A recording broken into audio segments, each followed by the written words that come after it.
I don't think I said it. I still didn't say it in the last two. It was like because I really was grappling between two people that where they really are opposites, but they're also similar in certain ways. And I really thought it was obvious. I really did. I really, really did. And yet, as much as it was obvious, there was still a hiccup.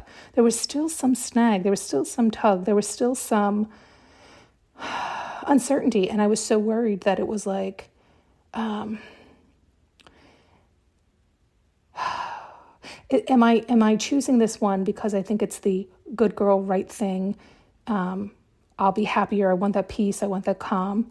But it was also like this knowing of, oh God, I think I might also, it's like the breath that I probably need for that nourishment and that calm. But I also think I might get quickly bored, right? And it was like that fear of that versus the other one who fucking challenges the shit out of me, but also does excite me and delight me and does push my comfort zone, and which also it forces me to strengthen me. It forces me to get in my own alignment and stay there. And it's like demand my alignment. How do I say that better? It's like because this person will challenge me, I could easily slip from my alignment out of many of reasons.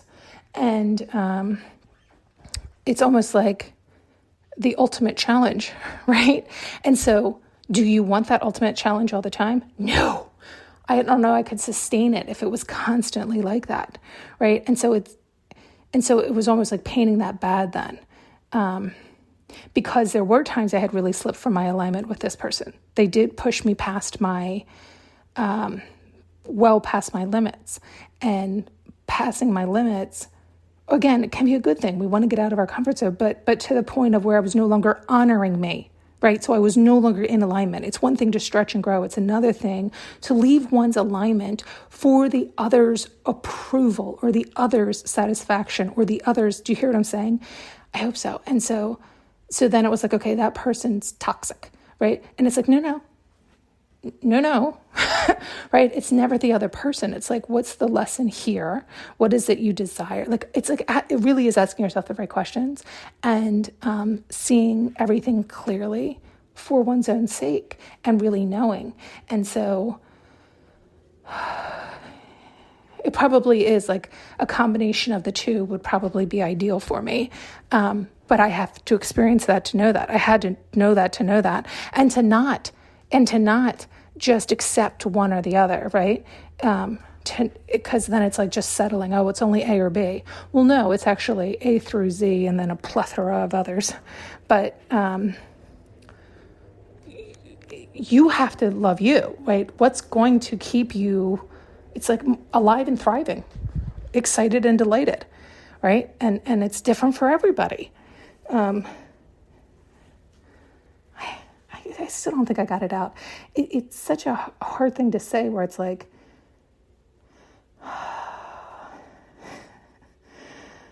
I can't tell you how long it really did take me to see this.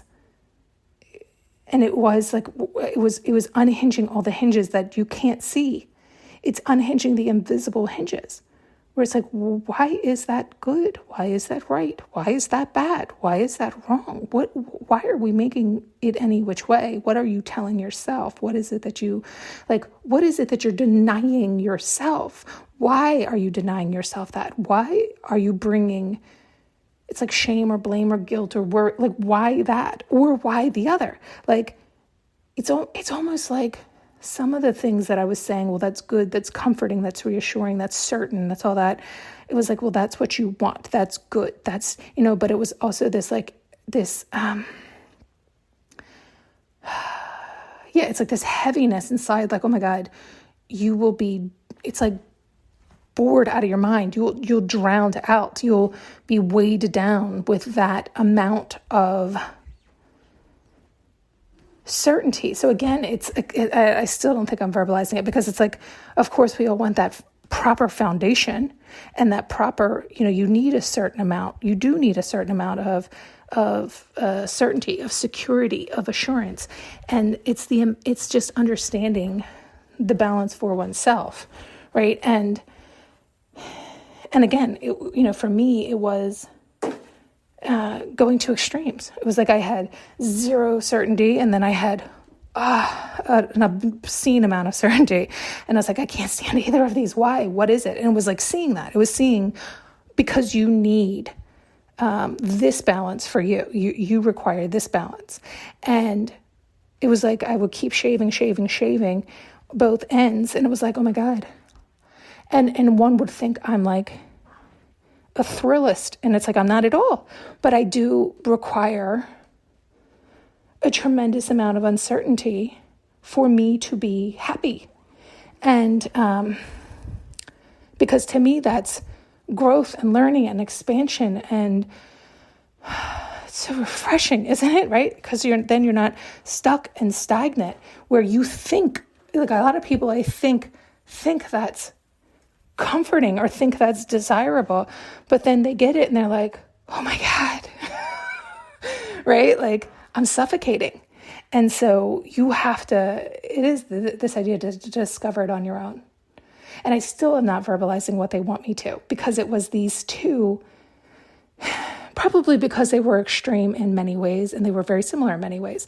And the extreme in ways was really important for me to see. Because of the extremes, I was labeling the one as good and like, do that, Karin, because that'll keep you comfortable and that will keep you safe. But it was like once I learned how to give myself that safety and comfort and assurance, and it's like the idea of proving to oneself that you are worthy, right? And that you are lovable and you are good enough. It's like all those things that you prove to oneself. And when you do that, you don't need it or seek it outside oneself. And so then you can really just go for your heart's desire, knowing you can give yourself everything you need. So really, what do you want, right? Like you can, with or without anything outside yourself, you can give everything you need to yourself. So, okay. You're full. You're filled. You're full. So when that's the case, you really get to choose and you really get to decide. And so when you come from that stance, you're like, oh shit. I want the thing that I was labeling as bad. I want the thing that I thought I wasn't allowed to have. It's like the thing that I think I really desire, I was labeling as taboo, which is hysterical since nothing is taboo anymore, but we still do this in one's mind. We excuse our choices based on our beliefs. So we should or shouldn't have that. Why? Well, I believe we shouldn't. Why? Like, what's that belief? And you follow that and you're like, oh God.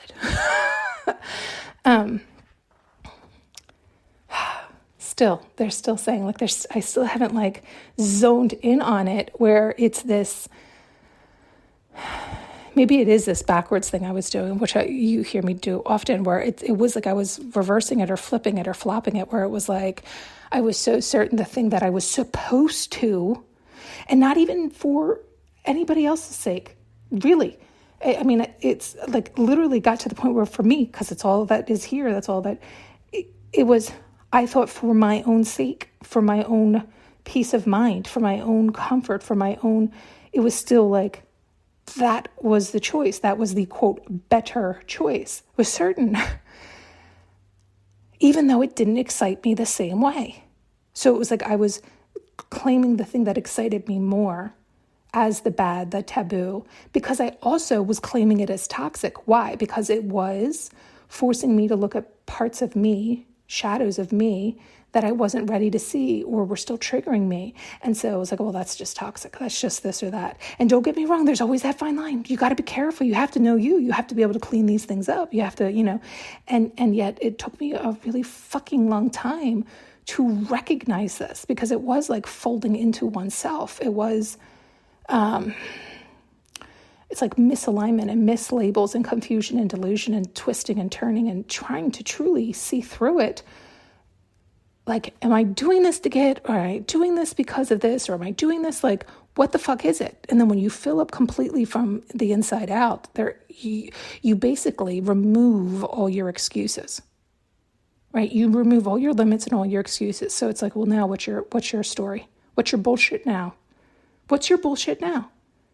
Your heart wants this.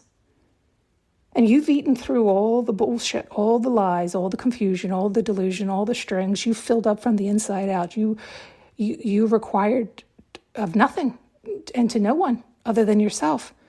So you're only denying yourself if you deny yourself. So if you deny yourself, that is so on you. It's on you. There's literally no excuses left. So what's the story?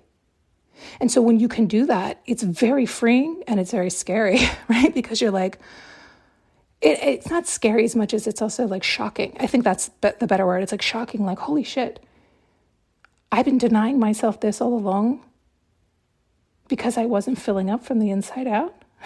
And I was then I was blaming outside oneself, excusing, well, they're bad because, well, no, nothing outside of you. It's all inside of you. Nothing outside of you. It's all inside of you. So once you do that work, it's like, what's your excuse? What's up? What's your bullshit now? Right? It's like those initials, BS, bullshit, right? Your belief system, it's bullshit. But you have to figure that out on your own. This is why only you can. You can have people, like I can walk you through it. I'm attempting to constantly do that by constantly giving you these examples. But you have to do that, and you have to be honest with yourself, and you have to untangle your own knots. It's like I could walk hand in hand with you and help you untangle your knots, but only to the degree that you're willing to be honest with yourself and to see yourself, to meet yourself, to recognize yourself, to allow yourself, to accept yourself, to love yourself, to understand yourself, why you're thinking what you're thinking, doing what you're doing. Does that make sense? It's like, this is why, to me, that's why it's so important that you love yourself so much that you go within and do that kind of work. And again, there's a million tips and trips and programs and all that stuff. And this podcast is constantly, and I'm happy if you want to reach out, I'll help you as much as I can.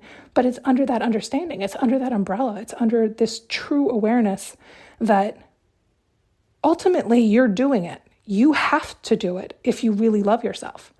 If you really love yourself, you're going to untangle the confusions to get to your happiness, because it's only us who's preventing our own happiness. But we have to figure out why we're doing that. Why are we doing that again? What is our excuse?